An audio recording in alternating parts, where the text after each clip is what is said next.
उत्तर प्रदेश सरकार के काबीना मंत्री और निषाद समुदाय को रिप्रेजेंट करने वाले, सरकार में आप निषाद समुदाय को तो रिप्रेजेंट करा रहे हैं।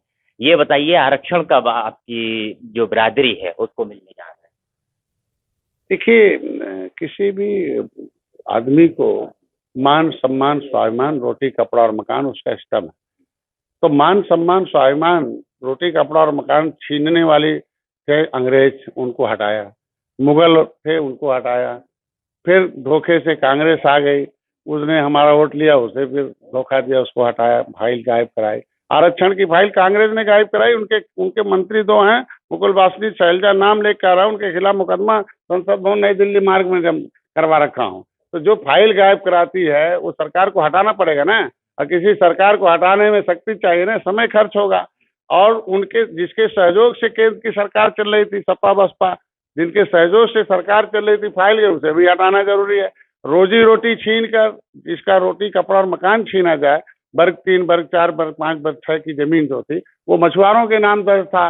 लड़ने के नाते लास्ट में अंग्रेजों ने, हमारे लोगों ने लड़कर, जब अंतर्राष्ट्रीय मुद्दा बना था तो इनको हुआ कि इनकी रोजी रोटी वापस कर दी जाए क्रिमिनल कास्ट घोषित होने पर। तो अंतर्राष्ट्रीय मुद्दे में आया था कि हमें जब वो तालघाट नदी वापस हो गया था उत्तर प्रदेश, तो उसको बहन जी ने छीन लिया, राज्य सरकार को दे दिया। ये एक नेता जितने सपा बसपा में थे बोल नहीं पाए, क्योंकि नेता को बोलने की इजाजत अध्यक्ष की मर्जी से मिलता है। इसलिए पार्टी के अध्यक्ष को, पार्टी को सत्ता में जाना अनिवार्य है। इसलिए मैंने पार्टी भी बनाई और अपना वकील 11 लाया लोकसभा विधानसभा में, और एक वकील डॉक्टर संजय खुद विधान परिषद में, और दिल्ली में भी वकील पहुंचा रहा हूं। जब वकील वकालत करेगा तो पक्का मिलेगा। आज वकालत उस लायक हो गया है डॉक्टर नेता कि मोदी, अमित शाह, नड्डा साहब को है। जब तक कोई वकीले नहीं था तो वकालत करेगा, फाइल जमा करेगा। मेरे पास फाइल गायब थी तो फाइल, आप जिसकी बात कर रहे हैं ना आरक्षण की, पहले उसको सही बात तो जाने दीजिए गाँव समाज को। लेकिन मंत्री जी, आप जिनको बड़ा भाई अपना मानते हैं, ओम प्रकाश राजभर की मैं बात कर रहा हूँ। 2 हफ्ते भी नहीं हुए हैं ज्वाइन हुए हुए, भर राजभर जाति का पूरा प्रोफार्मा तैयार हो गया है, मोहर लग गई है। हमसे बात करते में उन्होंने कहा मुख्यमंत्री ने भी यहाँ से प्रेषित कर दिया है। आपको अभी कितना समय और लगने वाला है? वो सर्वे की बात कर रहे हैं ना, प्रमाण पत्र की बात तो नहीं करते ना। मैं कह रहा हूँ कि सर्वे की बात कर रहे हैं ना। हम कहते हैं हम प्रमाण पत्र की, हम सर्वे हमारा हो चुका है ऑलरेडी। सर्वे की फाइल वापस निकलवाया, फाइल गायब कराती, दस्तखत बनवाए कि केवट मल्ला मझवार अनुसूचित जात के हकदार में। हम संवैधानिक काम करते हैं। सर्वे संविधान से बाहर है। अभी संविधान के अंदर जाने में कितना टाइम लगेगा? हम संविधान के अंदर थे, उसी को गायब कर रखा था, हमने दस्तखत करा लिया। आज आरजीआई ने एक्सेप्ट कर लिया, केवट मल्ला मझवार है। 70 साल बाद मेरे पास प्रमाणिक दस्तावेज मिल गया, उसको मैंने मोदी जी, अमित शाह तक पहुंचा दिया हूँ। अब उसके लिए उसके लिए अभी अच्छा, ये बताइए, आज जो है फूलन देवी जी की पुण्यतिथि है, क्या कह रहे हैं, क्या मतलब दर्जा दिलाना चाह रहे हैं आप? सांसद रहे हैं, पूर्व सांसद रहे हैं, चुनी हुई जनप्रतिनिधि रहे हैं, हम समाज के वकील हैं, तो निश्चित रूप से हमारी जिम्मेदारी बनती है कि उनको जो भी सामाजिक मुद्दे हों, कहीं भी अन्याय हुआ हो तो उसकी आवाज को उठाना। तो निश्चित रूप से आज पूरे प्रदेश भर में ज्ञापन दे रहे हैं और आज के दिन में पत्र लिख रहे हैं।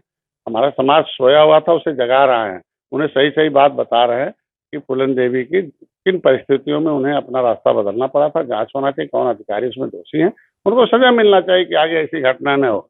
दूसरा, उनके जो प्रॉपर्टी है मरने के बाद एक समाजवादी पार्टी के नेता के कब्जे में है, वो कब्जा हटा के उसकी माँ को दिया जाए। तीसरा जो है आज के दिन में कि उनकी माँ को सांसद की माँ का दर्जा मिले, जो उसमें सुविधाएं मिले।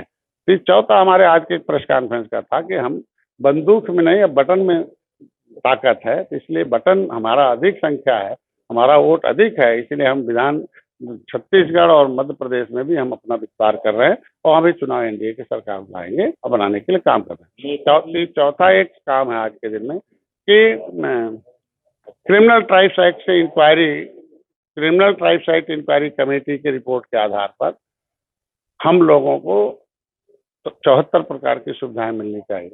हम देश को आज़ाद कराने वाले जातियां हैं, रोड पर भीख मांग रहे हैं हमारे 193 जातियां, उनको सम्मान मिले उसके लिए हम काम कर रहे हैं। और 31 अगस्त को 5 साल 16 दिन बाद गुलाम आज़ाद हुए थे, उनको 31 अगस्त को लखनऊ में बुला रहा हूँ और उस दिन उनको संकल्प और समारोह में उनको हम लोग सम्मानित करेंगे और उनको लड़ाई का भाग कराएंगे। फूलन देवी बैंडिट क्वीन के नाम से जानी जाती थी। नेताजी ने उनको आत्मसमर्पण कराया, उसके बाद संसद तक भेजा। अब आप उनकी मां को दर्जा दिलाने की बात कह रहे हैं। 2024 का चुनाव बेहद नजदीक है, क्या लगता है कि कुछ आप लोग भूमिका बनाएंगे उनके लिए? हम लोग हर जाति हर धर्म, हमारी पार्टी है, महिलाओं नौजवान किसानों सबके लिए काम कर रहे हैं। हम कह रहे हैं जिनका आपने नाम लिया है तो उनके समय ही मारी गई, तो इनकी जांच तो करानी चाहिए थी ना। उनकी प्रॉपर्टी उनकी माँ को वापस होनी चाहिए थी ना, क्यों नहीं कराया? तो आज हमारा धर्म बनता, हम लोग काम कर रहे हैं। मणिपुर में जिस तरीके से घटना हुई, कहीं ना कहीं अखिलेश यादव को फूलन देवी याद आ गई। आज तो उनकी पुण्यतिथि है, आज आप उनको याद कर रहे हैं। 10 अगस्त को जन्म दिवस होता है, तब आप उनको याद करते हैं। तो मैं ये कह रहा हूँ कि क्या ऐसा आपकी बिरादरी से वो आती थी, निषाद समुदाय से वो आती थी, आप ऐसा क्या देने जा रहे हैं, क्या कर रहे हैं? आप पावर में हैं, आप सरकार में। हम मंत्री के साथ संतरी हैं। हम फूलन देवी के सपने को साकार कर रहे हैं और इस युग में सारा पावर वोटर के पास होता। हमने प्रोग्राम बनाया है, reach the voter and treat the voter and teach the voter and cast the voter. के पास जाना है, उसे जगाना है, उसे सोया हुआ होश में लाना है, जोश में लाना है, सही बात बताना और सही जगह बटन दबाना है। हम लोग वो काम कर रहे हैं।